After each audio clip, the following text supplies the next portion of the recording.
Baik, salam sejahtera untuk kita semuanya. Setelah kita belajar bab 1 tentang masalah lingkungan kali ini, kita akan belajar untuk membuat proyek untuk memitigasi bencana. Sebelum mulai pembelajaran, mari kita berdoa menurut agama dan kepercayaannya masing-masing. Indonesia merupakan negara dengan kerentanan tinggi terhadap berbagai bencana alam seperti gempa bumi, banjir, tanah longsor, kebakaran hutan, dan tsunami. Peserta didik perlu dibekali pemahaman, sikap tanggap, serta keterampilan dalam melakukan mitigasi bencana. Proyek IPAS ini bertujuan mengajak siswa menganalisis potensi risiko bencana di lingkungan sekitar mereka dan membuat produk atau solusi sederhana untuk mitigasinya.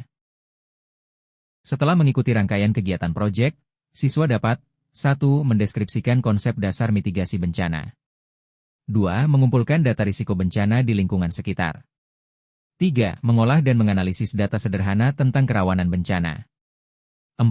Membuat rancangan solusi mitigasi yang terukur, kreatif, dan aplikatif. 5. Berkolaborasi dalam kelompok untuk menyelesaikan proyek. Mempresentasikan hasil proyek dengan percaya diri. Adapun materi pembelajarannya adalah sebagai berikut. 1. Pengertian bencana alam dan non-alam. 2. Jenis-jenis bencana, gempa, banjir, longsor, kebakaran, DLL. 3. Faktor risiko dan dampak bencana. 4. Mitigasi bencana struktural dan non-struktural. 5. Konsep kesiapsiagaan.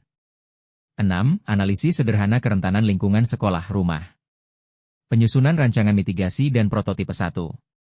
Sebelum ke materi pembahasan, ada baiknya kalian jawab beberapa pertanyaan berikut. 1. Apa yang kalian ketahui tentang bencana?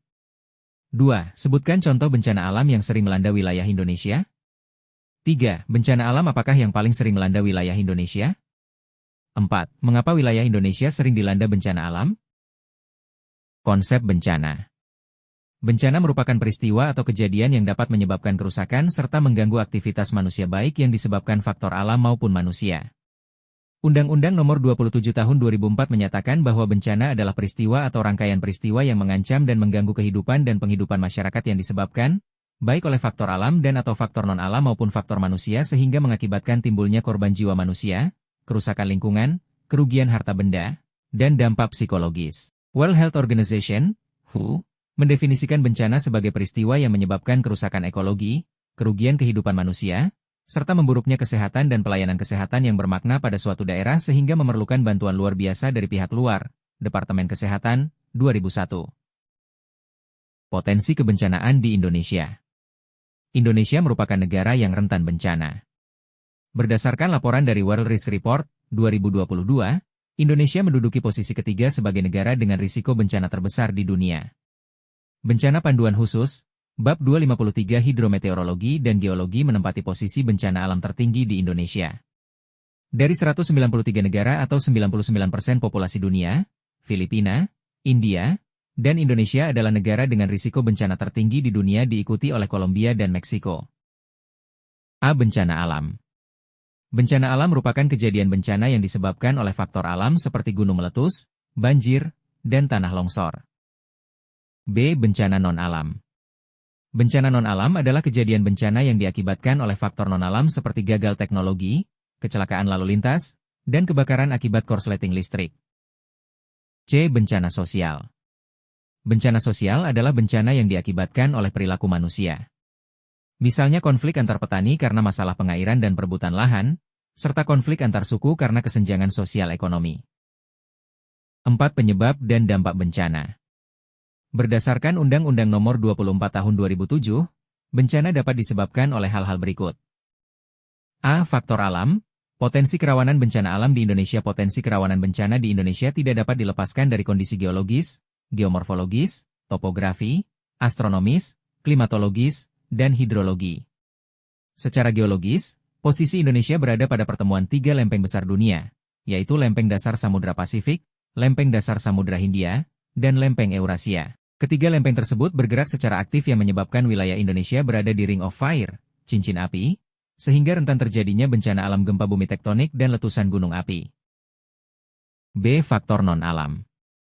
Bencana non-alam merupakan bencana yang tidak disebabkan oleh peristiwa alam atau perilaku manusia. Bencana ini dipicu oleh faktor non-alam seperti kegagalan teknologi, kegagalan modernisasi, wabah penyakit, pandemi, dan lain-lain. Misalnya kebocoran reaktor nuklir, pembuangan limbah kimia sembarangan, polusi udara, polusi air, runtuhnya gedung, kecelakaan transportasi, ledakan di sebuah pabrik kimia, dan munculnya wabah penyakit seperti COVID-19. C. Faktor sosial. Faktor sosial penyebab bencana diantaranya keragaman budaya, suku bangsa, dan perilaku manusia yang memicu timbulnya konflik, baik pribadi, kelompok, atau komunitas. Konflik merupakan perselisihan atau pertentangan antara anggota masyarakat dalam berinteraksi untuk mencapai tujuan. Konflik terjadi karena dalam mencapai tujuan ada pertentangan, ancaman, bahkan kekerasan. Indonesia menjadi salah satu negara yang rawan konflik. Konflik antar suku, antar golongan, antar budaya, bahkan antar agama. 5. Mitigasi bencana. Mitigasi merupakan sebuah manajemen bencana yang bertujuan untuk meminimalisir dampak yang ditimbulkan oleh bencana. Mitigasi merupakan bagian dari upaya untuk mengurangi risiko bencana. Mitigasi menyadarkan masyarakat agar waspada terhadap kedatangan bencana. Mitigasi memberikan pengetahuan kepada masyarakat agar dapat menghadapi dan mengatasi dampak bencana dengan tepat. Mitigasi memberikan rasa aman dan ketenangan kepada masyarakat sebelum, pada saat, dan sesudah terjadinya bencana. Menurut Undang-Undang Nomor 24 Tahun 2007, mitigasi adalah serangkaian upaya untuk mengurangi risiko bencana, baik melalui pembangunan fisik maupun penyadaran dan peningkatan kemampuan menghadapi ancaman bencana. Mitigasi bencana bertujuan untuk 1. Mengurangi risiko dan dampak yang ditimbulkan akibat bencana, khususnya bagi masyarakat yang tinggal di daerah rawan bencana. 2. Meningkatkan pengetahuan masyarakat terhadap berbagai jenis bencana dan kesiapsiagaan menghadapi bencana. 3. Menyadarkan masyarakat terhadap bahaya dan dampak bencana. 4. Sebagai bahan acuan pembuatan pedoman perencanaan penanggulangan bencana. Dan 5. Menentukan tindakan penanganan pasca bencana. Setelah memahami semua materi di atas, disilahkan kepada kalian untuk membuat video mitigasi dari salah satu contoh-contoh bencana secara berkelompok. Masing-masing kelompok terdiri dari 3 orang. Contoh bencana harus berbeda untuk setiap kelompoknya. Di akhir pembelajaran, apa refleksi yang kalian bisa ambil dari penyampaian materi tersebut?